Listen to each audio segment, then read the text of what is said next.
Hey man, it's me, Kevin Smith, Silent Bob from all those Jay and Silent Bob type pictures, man. And I'm breaking the silence to tell you that you're listening to the Buff and the Blazer podcast with Drew and Toddo. Enjoy the show, kids.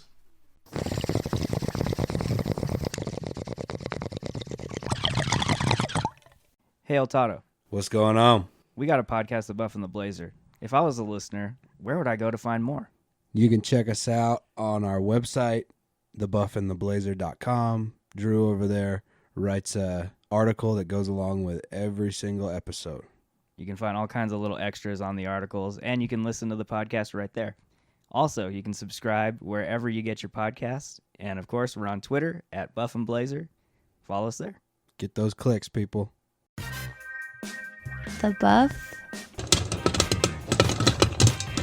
and the Blazer.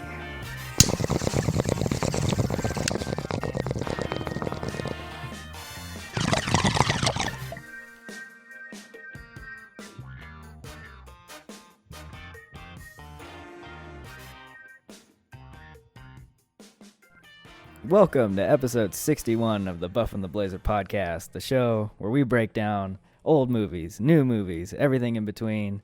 I'm Drew, and as always, I'm here with my good pal, Mr. El Toddo. What's up, dude? What's up, man? Back Long from a time little no bit. See. Yeah, a little bit of a hiatus going on. We've A little busy. Yeah, we've been a bit busy with the day jobs, but we're back now. Not unlike this film that's been back after, 1988? The movie Is that we're when discussing. the first one was? Yeah. The year I was born. Oh, shit. Yeah. So the movie we're discussing this week is Coming to America, directed by Craig Brewer and John Landis. And I don't think it's any secret, I was like super hyped for this movie.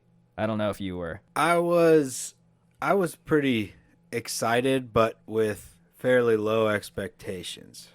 Yeah, I'd say the same. Anytime you have like one of these huge classic films that spawns a sequel, you're always kind of tempering your expectations a bit. But let's jump right into it. What did you think specifically about Coming to America, the sequel? So I'll start it this way. The old one I did see and like as a kid and thought it was very funny. But it wasn't one of those movies that I kept going back to and watching over and over and over like I think it is for a lot of people. Okay. So I kind of was in that situation with Pet Sematary where I have these really fond memories of it, but I'm not entirely certain how cheesy or great the original was, even though I do remember that it was funny and I liked it. Right.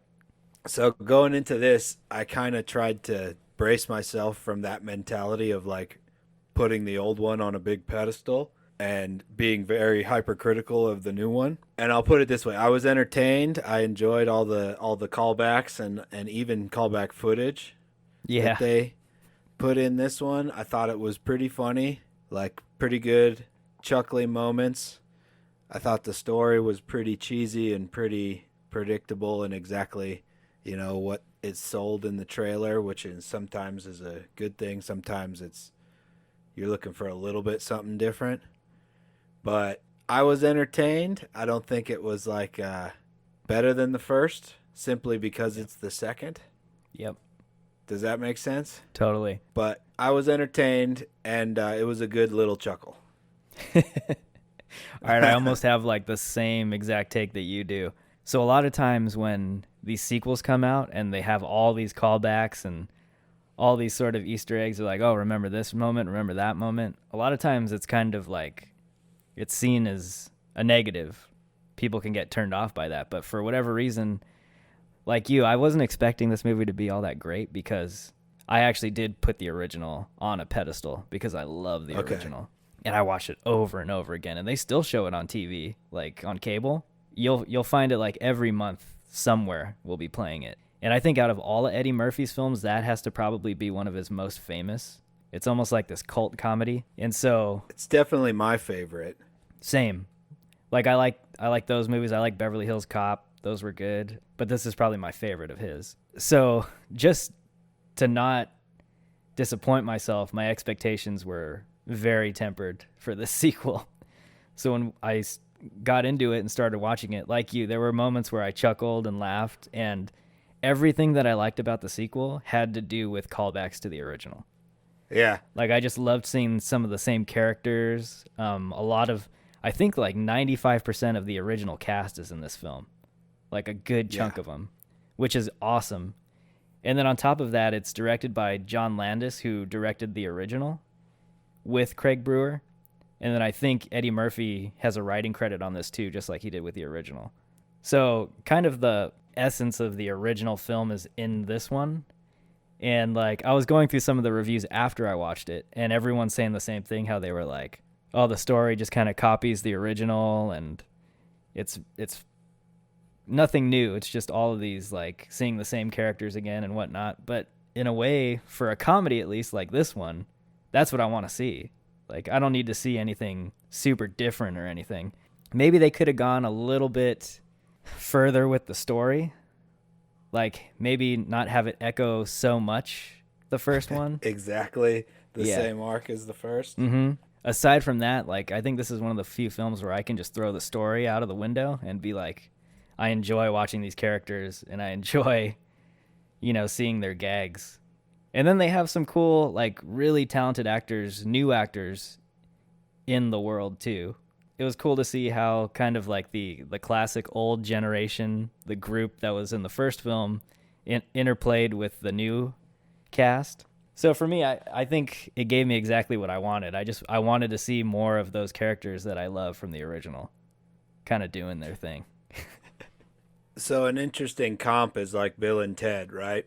Yeah. Me and you loved Bill and Ted, and that was kind of the same deal, right?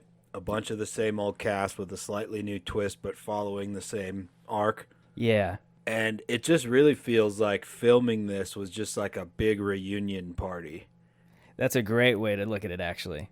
Right? Like celebration of the original by making a sequel, and almost like it was almost not really just trying to outdo it or anything, right? Yeah, it's almost like it was just as much for them as it was for the fans.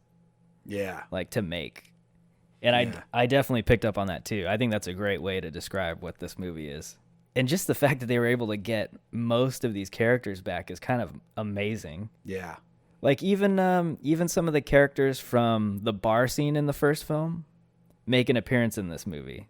Like those original characters when they're going through like you know the contenders like for the nightclub and shit. Yeah. Uh-huh. Yeah.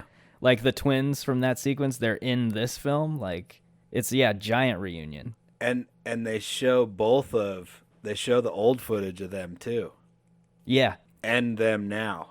Yeah, I don't know if you picked up on it, like when they de-aged Arsenio in the club. Yeah, to like... yeah. I called it out to my lady. I was like, "Oh, that's that Irishman chick." Yeah, it looked really good too. Yeah, I was kind of impressed, but yeah, I thought it was cool how they were able to go back and alter a few things to create a story for this movie. But more than anything, I enjoyed seeing all the characters again, like everyone. Man.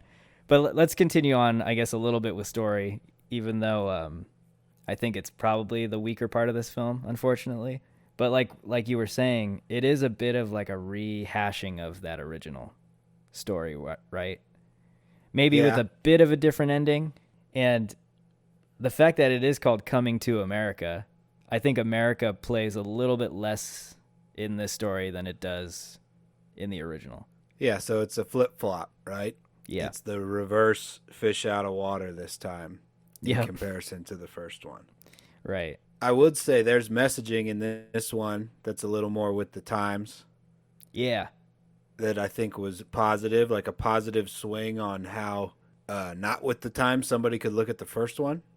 Right. Like they take those same kind of like, I guess, what's the word, like misogynist type themes and then kind of pay them off differently in this one with a better message, right? Yeah, for sure. And we're not going to be spoiling, right? We're not going to give away too much. Nah, this one's like brand new. Like what, 2 days ago? Yeah, came out like on Thursday. And Yeah. it's on Amazon Prime, so if you have Prime, you can catch it there.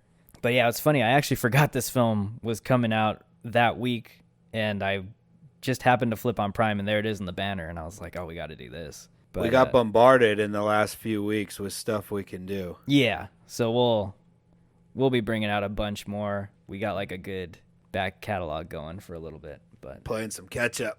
yeah, for sure. Oh, man. So let me ask you about how the film opens, right? So without going into too many spoilers, I liked how we start off in Zamunda. Yeah. And one of the cool things about this film is I liked how we spent so much time there, because you don't spend hardly any time there in the original film. Yeah. And one of the callbacks that I love was the McDowell Zamunda. Yeah. Like, you know, with a movie like this, there's so many little jokes built in that aren't part of dialogue. Yeah. That you really have to appreciate, because the first one's chock full of that too, you know. Right. And I really appreciated that there's a fair amount in this. Like, there might not be as many funny, just straight up line jokes. Yeah. But there's all those little inside jokes as part of the movie that are just so funny in the way they're presented. Yeah. I wanted to ask you this, though, because I was thinking about this watching the film. So I've seen Coming to America, the original, so many times. And I kind of felt like, so that has a very particular kind of comedy in it that seems very kind of grounded in the real world, to me anyway. This one, I felt like it has some of that same wacky comedy, but it's even more over the top. I don't know if that came across to you at all, or if you thought the comedy was kind of consistent between the two films. So I thought the production value of this one was way more over the top, because in the first one you don't spend a lot of time in Zamunda, but it is like that grandiose king prince lifestyle, and this movie spends very little time in like the gritty New York setting and way more time in the royal setting in Zamunda. Yeah. But I felt like the essence and the silliness of the jokes was still there, even though the production value and budget obviously were much bigger for this one. Yeah. Yeah, no, I guess you're right. I guess at times it just felt like maybe because of that production value that they were able to kind of pull off some different gags in here that that we didn't get with the first one. Like, I think about the whole sequence with the lion, that like some of those massive special effects sequences and stuff like that. Yeah, still not all that great. No. Especially the lion. Yeah. I got to ask you this, though, like, I know we're jumping a little bit ahead here, but I need to ask, out of all of the returning characters, which one was your favorite to see again? And it could be like a double character that Arsenio Hall or like Eddie one Murphy of plays. the many characters that Eddie Murphy and Arsenio play. I mean, they're all so funny. Like the whole barbershop crew is so good. Yeah. All those, I don't know if I could pick out one, because they're all so funny, because it's like the joke that you know that's them. Yeah. But I don't know, maybe Baba. Is he? I can't even remember if he's in the first one, but I think he might have been my favorite in this one. Oh, yeah. He's the the royal, like the creepy shaman. Oh, Arsenio character. No, he wasn't. He's a new character. Okay, well, that's why I said I don't even know if I can remember him in the first one, but he was cracking me up in this one. Yeah. Oh, man. Yeah, I love the barbershop crew. I actually, for whatever reason, I really liked seeing Mr. McDowell again, John Amos. Like, something about how he is in the first film, how he's completely ripping off McDonald's and is completely proud of it. Like, how he's all about, like, picking himself up from his own bootstraps. Yeah. And then he starts talking about, like, the McFlurby and how they had all this, like, copyright infringement. Yeah, I loved that. That's one of the best jokes of the whole thing. Like, Yeah. the best inside joke that is just hilarious. And I loved how they played on the Beyond Meat in this one, or the Impossible Burger, or whatever. Yeah. And they just served like a burger that's just grass. Man, and even what's his face is in that. They even brought him back. Louis Anderson, is that his name? Yeah, Louis. Yeah, like he hardly has any screen time in this film, but he's there, like in the McDowells. Yeah. So that goes back to what you were saying, how it's just like one huge reunion. Yeah, he's great. Speaking of Louis, have you ever watched Baskets? Baskets. I think it's been a while, but Zach Galifianakis, and I think Louis was executive producer. Was he in Louis there? C.K. was executive producer for the first season or two. But Yeah. Louis is in it, Anderson, Yeah. and he plays Mrs. Baskets, who Oh, is that's right. Yeah. Galifianakis twin brothers, Chip and Dale. That's right. Yeah.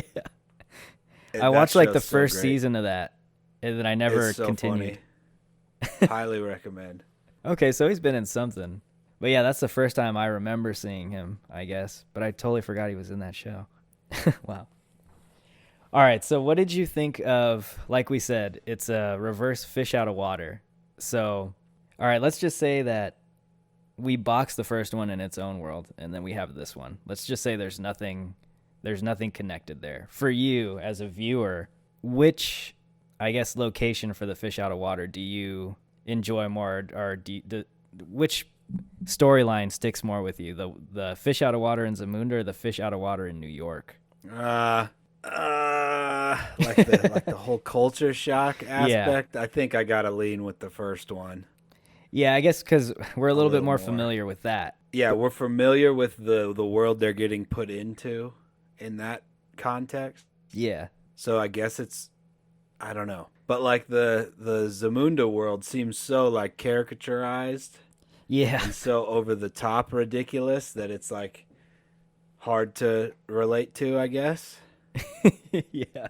Like particularly like General Izzy, like Wesley Snipes' whole deal in the movie. Yeah.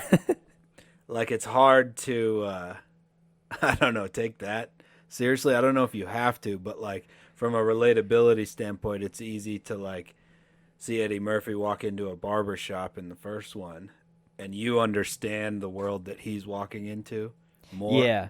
Well, I guess there's two parts to that fish out of the water. There's like the differences in culture and location, or region even, and then the difference in, I guess, social class. And so you have a little bit of that going on too, where you have someone from Queens that goes to Zamunda and he's experiencing all of this like massive pampering. Yeah. And you know, like cleaning, the royal privates are clean and stuff like that. So like there's just so many callbacks. But Jermaine Fowler, I think I loved him in this role.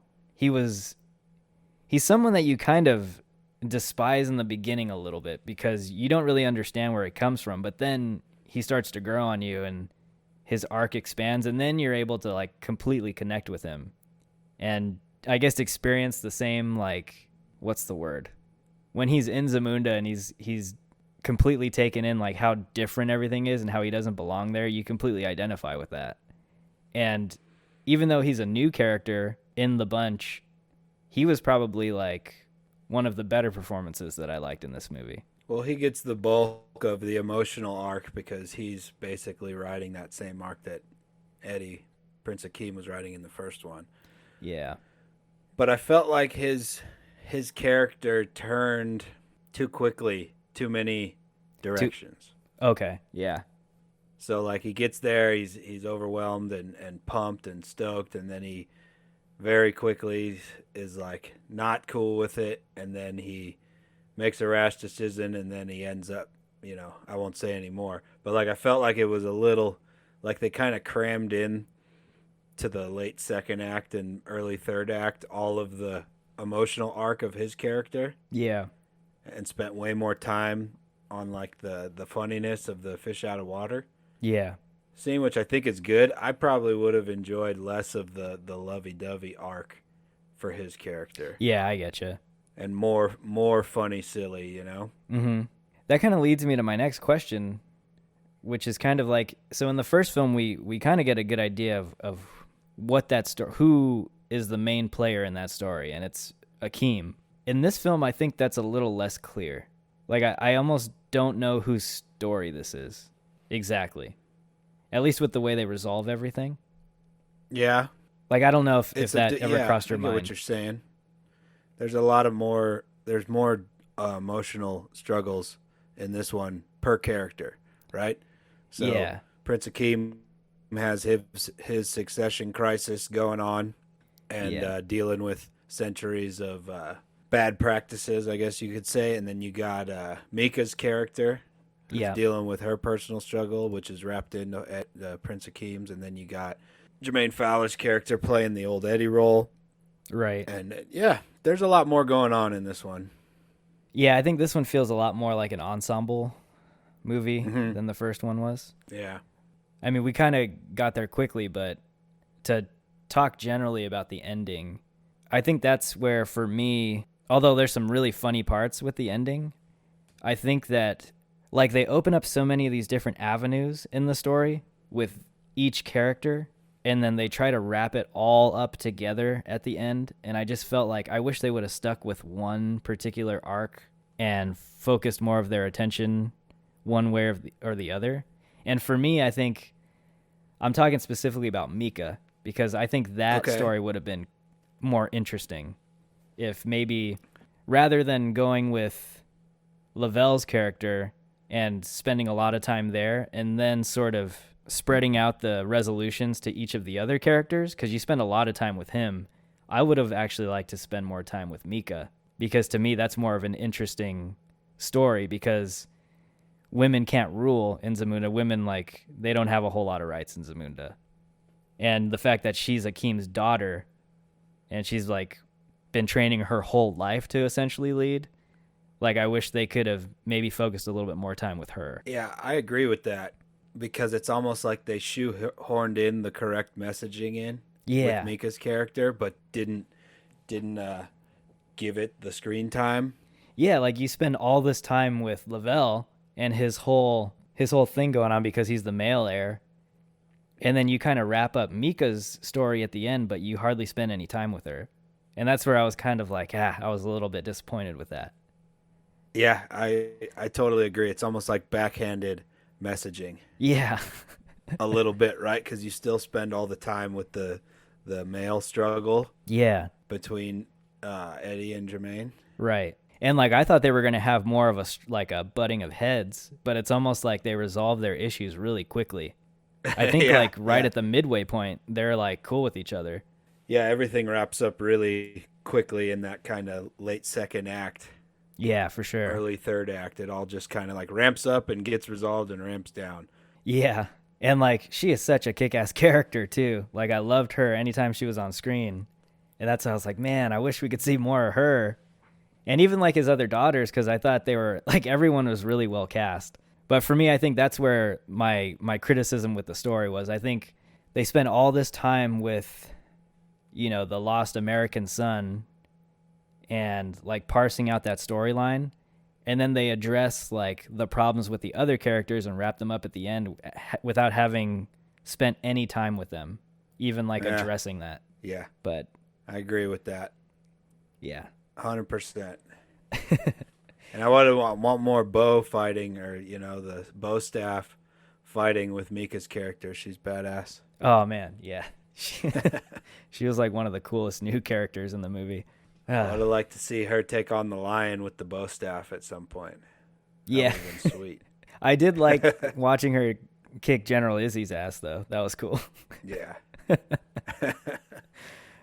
Well, we've kind of been brushing in and out of characters. Let's just hit it, like, all the way now. I think for me, this was the most enjoyable part of the movie, period, were all these characters. Yeah. Like, as soon as I heard that this film was even being discussed, like this sequel, and I found out that Eddie Murphy and Arsenio Hall were attached again, like, that was good enough for me. But the fact that everyone else was practically back, including, like, James Earl Jones, for as old as he is. Yeah, I don't know. I mean, it probably wasn't the hardest ask for any of these characters. We're like, oh, we're making a Coming to America sequel. Will you reprise your role just for a bit? But it was, I don't know. It was like revisiting old friends. I guess that's how I put it in the article.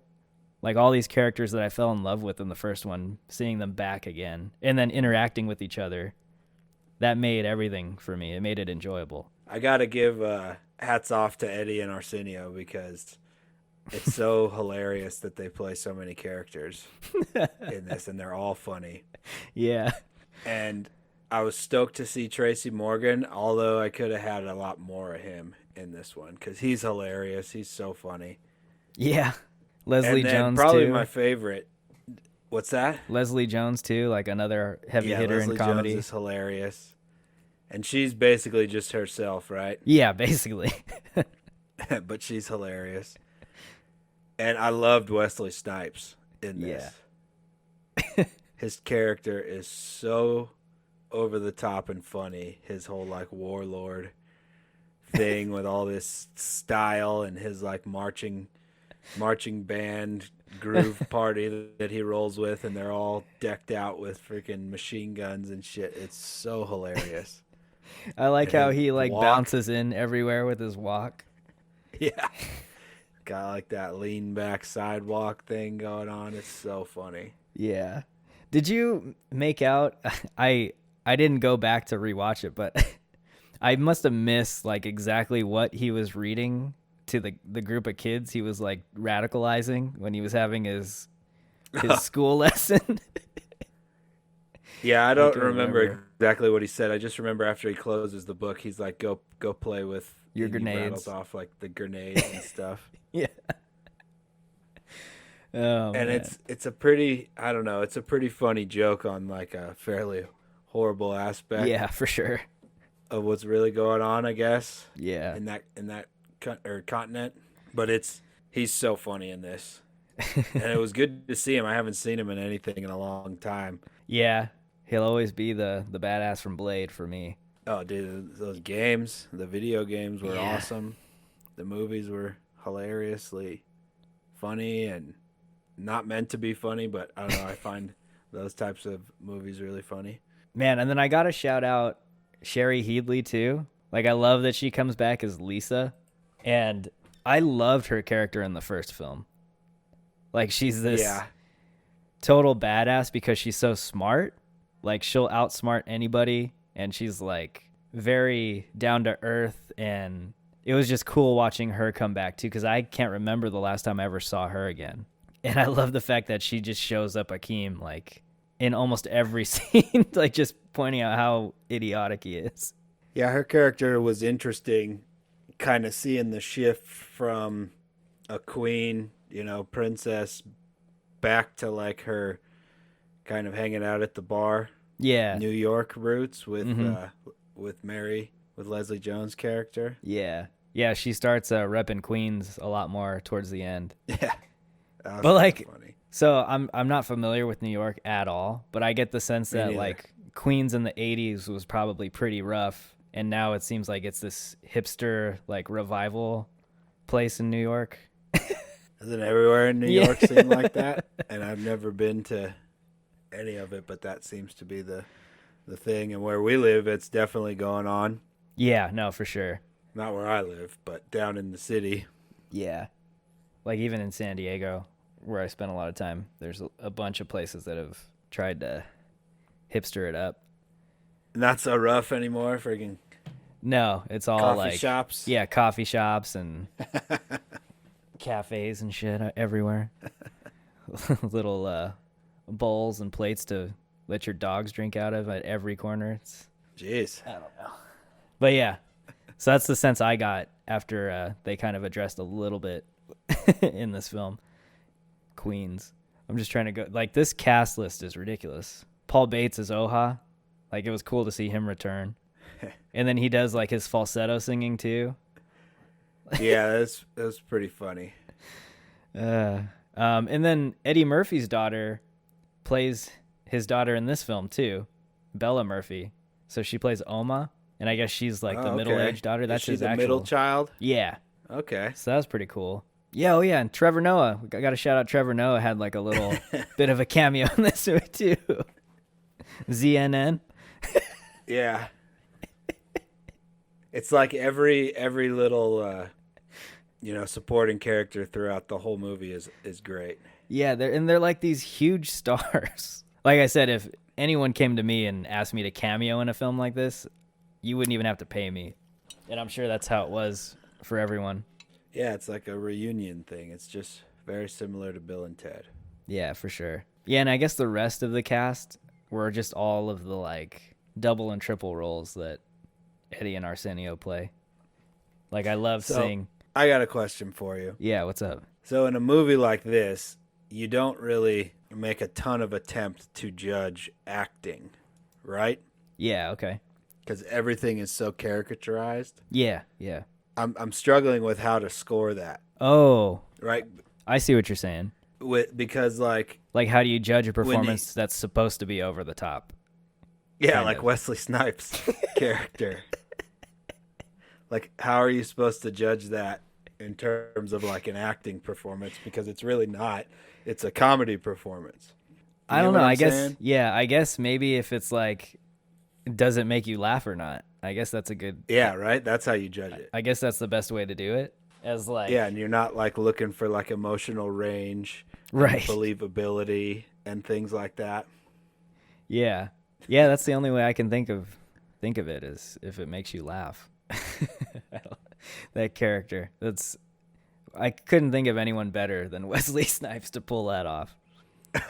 I love anytime he's in one of those wacky roles because he plays like these badass characters.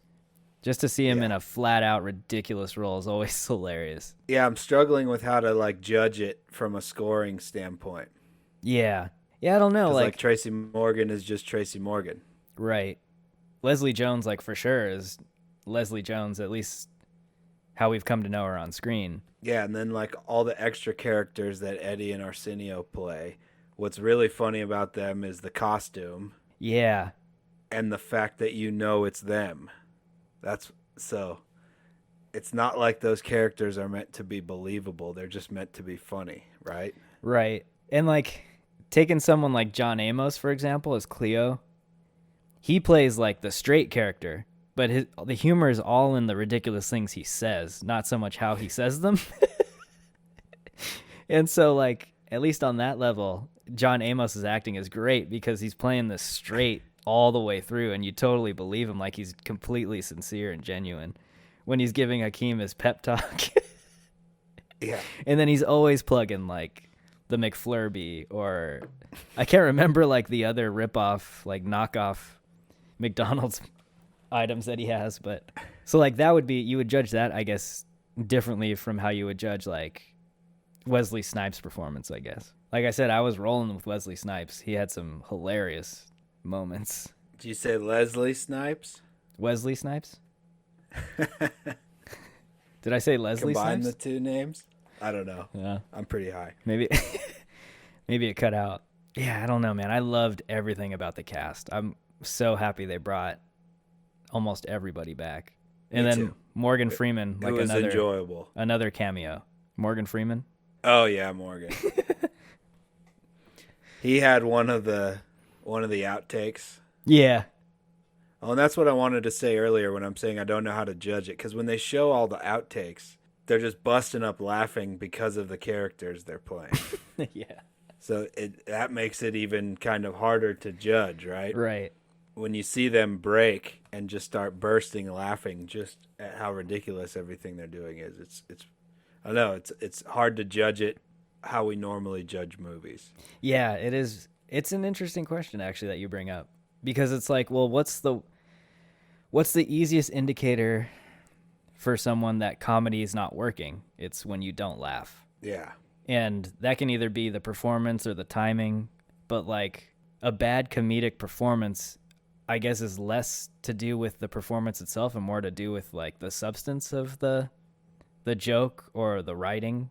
I don't know. It's really weird. Yeah. I would push back a bit on the writing because so much which is funny about this movie is physical, right? The costumes and the makeup and just the facial expressions. Like, it's hilarious Eddie Murphy just standing there with his huge smile on his face. Yeah. Even when he's not saying anything. Right. Yeah. So, yeah, there's a lot of levels to the funny factor in this one. Yeah, and there I think is. a lot of people probably don't appreciate that part of it. Yeah. And I think that's carryover from the original too, right? Like a lot of that stuff. Yeah. But yeah, I didn't think comedy was, when you really try and break it down and think of how comedy works and how it doesn't work, it's, I think, a little harder than what you think. It's much more layered. Yeah, for sure. There's so many different ways comedy can hit you. Yeah. Like, there's comedy that you can just listen to on a podcast and just the the funniness of the material is where it lies. But then there's things like this where there's so much that's hilarious that has nothing to do with the dialogue. Yeah. That it's just different levels. Yeah, for sure. And I was chuckling, man. If it's meant to be funny, I was chuckling throughout the whole movie. Yeah. And like there's different types of humor, right? There's the ones that really make you laugh, and then there's others where you kind of chuckle at because it's a callback to something in the original film. And then there's just those jokes that are flat out funny. Like, I don't know. But with like the barbershop crew, I think it's a mixture of both because the characters themselves are hilarious just the way they are. But then the things they say Yeah. are, oh man, like only those That's characters where can the say double that. whammy is. Yeah, for sure. And there's like one character there, right? That's an actual real person that's not played by Yeah. the dude who's into Randy Watson, right? He's like thinks Randy Watson's the shit. Randy Watson is the shit.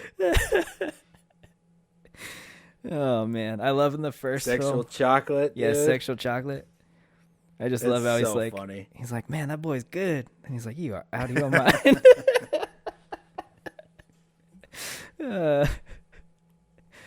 God, yeah, I love those characters. Man, anyone else we missed off of this huge list of, I don't know. There was even like some massive callback, like hip hop R&B groups that popped up. Oh, Salt yeah, and dude. Pepper. And Vogue. Yeah. Salt and Pepper. Yep. Damn. Yeah, the big like musical ensembles in this I wasn't really expecting, but I enjoyed them. Yeah. Yeah, it's crazy. But I'm like I said, I'm sure everyone jumped at the chance to even be in this. Ah, It yeah. was probably a blast filming all of those really big scenes. Like I want to see those outtakes. Oh yeah. Like Yeah. like all the big dance scenes when Wesley Snipes is coming in. Yeah, so just like piece of like useless knowledge from the first film. You know when you have all the dancing in the very beginning sequence in Zamunda, like the first one with like all the Yeah. feathers and stuff, and it's so the choreographer for that whole thing was Paula Abdul, Oh, cool. which is like really sweet. Like total 80s setup here. I was looking for her name in this one. I didn't see it. But then like going through the list, it looks like there's a few more Murphys that are part of the choir. So maybe, I don't know if Okay. they're more of Eddie's daughters. How many kids does he have? I'm not sure. But you got Sherry Murphy, Sharita Murphy, and they're just billed as choir singers. So Huh.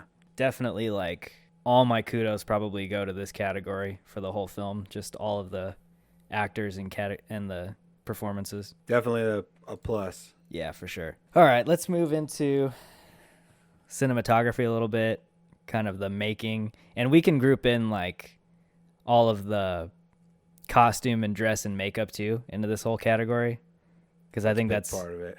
that's a huge part of it. In terms of like the shots though and the cinematography, nothing really that's like crazy outlandish or like trying to win any Academy Awards or anything, but all pretty effective. I guess probably the most like technically interesting group of shots has to do with that lion sequence because it's like lots of action going on, but none that kind of stand out to me so much that I'm like, wow, that's really artsy. Not off the top of my head. No, I don't think there's much of that. Yeah, I don't know how much there is. Like the even that stuff. The lion's pretty bad from a CG standpoint. Yeah. And well, considering I enjoyed some of the fighting scenes. yeah, like the staff fighting you're talking about. Yeah. Yeah, even in the first film, I thought the staff fighting was pretty intense. Like some of that fight choreography. So it was cool that they infused some of that into this too. Yeah, it's a good callback for sure. Yeah, I don't know. It's the FX heavy stuff is probably, I'd say, the lion sequence with the lion itself, and probably like some of the de-aging stuff with like Arsenio. That I thought was really cool, like really well done. That whole flashbacky kind of sequence I thought was really the strong suit of the technical stuff, right? Because they were mixing in footage from the original that's been like remastered or whatever. Yeah. And then they were also doing the de-aging with Arsenio, and I think they did it with Eddie too. Yeah, they could have. Oh no, they had to because there was a whole sequence there in an apartment that Like wasn't in the the- original. With Leslie. Yeah. Yeah, so there's a lot of like special effects right there in that whole sequence. That worked really well. So yeah, the flashback scene and I guess the lion sequence, those make up like the majority of the special effects heavy stuff in this movie. And I think, yeah, all of the insertions of the new de-aged characters into the old footage and filming new sequences there, I think that all kind of blended really well together. So let's talk a little bit about the prosthetics, like the makeup, costuming, because I think that plays a huge part in this film with a lot of the different characters. So for me anyway, I was really impressed with how I think seamless some of the makeup was for these characters that haven't been done since the 80s. Like particularly some of the barbershop crew and stuff like that. They looked exactly the same. What did you think of some of those, like bringing some of those characters back and the way the prosthetics looked and the makeup? Did you have like a similar experience when you first saw them again? Yeah, I totally like had that same feeling of like, holy shit, they look exactly the same as they did on the first one. And it like absolutely blew me away how spot on they were. And it was quite a treat too. It kind of hit that nostalgia button, you know what I mean? Yeah, for sure. And I think the character for me that I was the most impressed with was, I don't even know his name as part of the barbershop crew, but like the old Jewish man that Eddie plays, his name's either Saul or Clarence. I don't remember. It's probably Saul because that sounds biblical or something, but I think it's Saul. but he looked exactly the same. And I remember for the longest time. Yeah, super funny. For the longest time, I never realized that was Eddie Murphy. It took me years to actually put that together, that was Eddie the whole time. They could do like a whole series of those dudes. Just like 20-minute episodes every week of them just talking shit in the barbershop. Oh, It dude. would be so funny. How have we not got that yet? Like, I could watch that. I'd be so into a show like that where it was just a spin-off of those guys. Yeah, let's get that. Yeah, that'd be great. Hulu. Yeah, for Order real. it up, Hulu. Yeah, let's get some of that. That's genius right there. But yeah, anything else that kind of stuck out to you in this department before we move on? Just like all the costumes and the big dance numbers, Oh, yeah. I thought was hilarious and like a pretty good kind of like spending the money in the right places, right? Like the grandiose royal side of it was definitely way over the top in this one, and I kind of like that. Yeah, for sure. And I think some of the like Zamunda, like the garb and stuff that they had for this film, that I could see that totally being nominated for awards because some of that stuff was like super dope, like really, really nice. Really nice. So we'll talk a little bit about this next category briefly, but the score is, I think, so minimal in this film that it's not something that even really stuck out to me a whole bunch. But I will give a shout out to like some of the music and the callbacks that we get in this film, and like re-recording of old like 80s themes and music from the original, just to kind of give it that 80s vibe at times, but refurbished for like with a modern performance or whatever. That was cool. But in terms of like score, not a whole lot going on that's like, really caught my attention or anything. And I think it's there for the most part, but it's definitely not meant to be like noticed, I don't think. To me, it's more of like a soundtrack. Yeah, for sure. Not really a lot of kind of background emotional music. Maybe it was there and I just didn't notice it, but for me it was more of like the big musical numbers and then the music playing in the background and the flashback scenes and stuff like that. Yeah, for sure. But either way, I mean, it was cool to see some cameos from some older groups and stuff make their appearance in the movie, and then also have some time in the soundtrack too. It was really cool. All right, well, let's start to wrap up, and I think this is a good time to talk about some of our love-hates. Let's start with you, man. All right, so what I loved about it was the nostalgia and all the callbacks to the original, and how it really stayed true to a lot of like the subtle joking around, like the costumes and the inside jokes. And I don't know if I really hated anything about it. I felt the story was pretty weak in terms of like how quickly it ramped up and resolved. And like you said, we could have spent more time with the messaging side of the story. Felt like they shoehorned in the right messaging at the end. So yeah, not really anything I totally hated. They could have maybe been a little more creative with the storytelling, considering how many new characters were weaved into it. Gotcha. I think for me, it's similar deal. Everything that I loved about the film had to do with familiar characters, bringing those characters back, and almost exactly how we left them from the original. So that was a lot of fun. But I also liked the new characters and the new additions to the cast. I wish we could have spent more time with some of them, but just the fact that we got them, I mean, that's, I guess, the benefit of lowering your expectations a little bit. And not so much hates, but the story I thought could have been beefed up a little bit more, and we could have maybe maintained focus in certain areas a little bit more than we did, but nothing that I found like completely a turnoff or anything ultra negative to do with the movie. I thought it all kind of met my expectations, and I just overall had a lot of fun with it. I did laugh quite a bit, and that's all at the end of the day, that's all I was really looking for. And so I think they succeeded on that level. So I guess that's our take. What are we going to score this film with? Let's start with you, man, Mr. L. Toddo. All right. So where do we go here?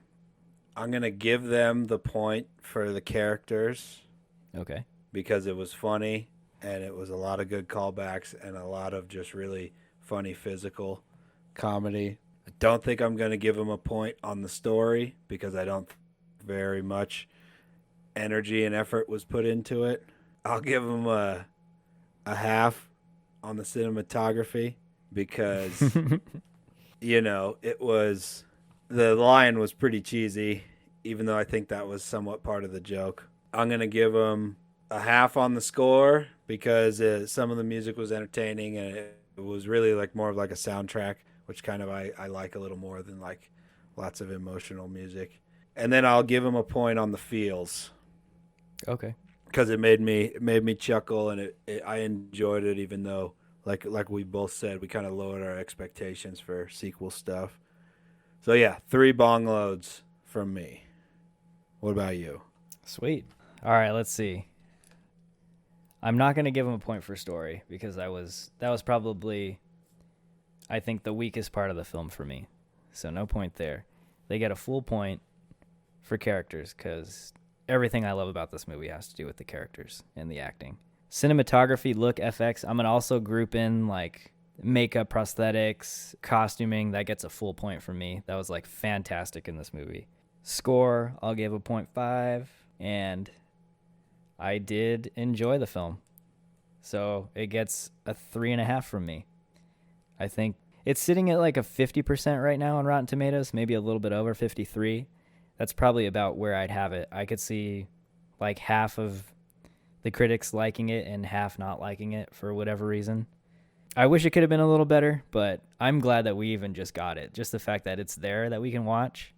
And I don't think it's so bad where it like turns you off from wanting to watch like the original or anything like that. I think it's actually enjoyable, especially if you're a fan of the original, excuse me. I think you're going to find a lot of stuff to laugh at and enjoy in this movie. Yeah, I agree with you there. I think that there is probably a lot of rewatch value. There's probably a lot of funny things going on if you look at other characters' faces throughout the movie, like a lot of little almost like Super Troopers, those Broken Lizard guy type things where you watch a movie multiple times and it gets funnier every time. Yeah. And I totally get the Rotten Tomato score, half and half. I can see a lot of people expecting way too much out of it and having a negative reaction. So kind of makes sense to be split right down the middle like that. Yeah, for sure. And then I guess the number one question is, would you recommend this film? Yeah, it's a good watch. It's funny. It's not like something you have to see or have to see it right away, but it's a good, hour and a half, hour 45, whatever it was, make you laugh. It's entertaining. Yeah, for sure. I think I'm going to recommend it too, especially if you're a fan of the original. And it's on Amazon, so if you're like millions of people that have Amazon Prime, I mean, give it a watch. It's there for you. So There's not much else you can do right now anyways. But hopefully one day we'll be able to make it back into a theater safely at some point. Who knows? Some time well into the future. We'll see. Yeah, we'll see. But yeah, that's all I got, man. Restaurants are opening up in my county like next month. Oh, yeah. Yeah, no, same. I think everyone's eager to open back up, even if it's premature. I don't know. It's above my pay grade, I guess.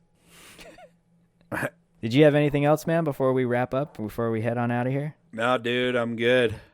It's a funny watch. It was worth it. Good little chuckle on a Saturday night.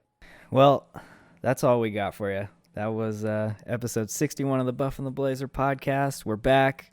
We got more content for you guys coming out, so stay tuned for it. And we just discussed and broke down Coming to America.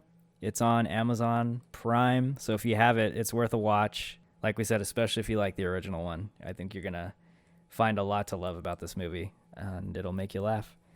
So that's all from us, guys. Until the next episode, stay safe out there. Take care. Have a good week. Peace.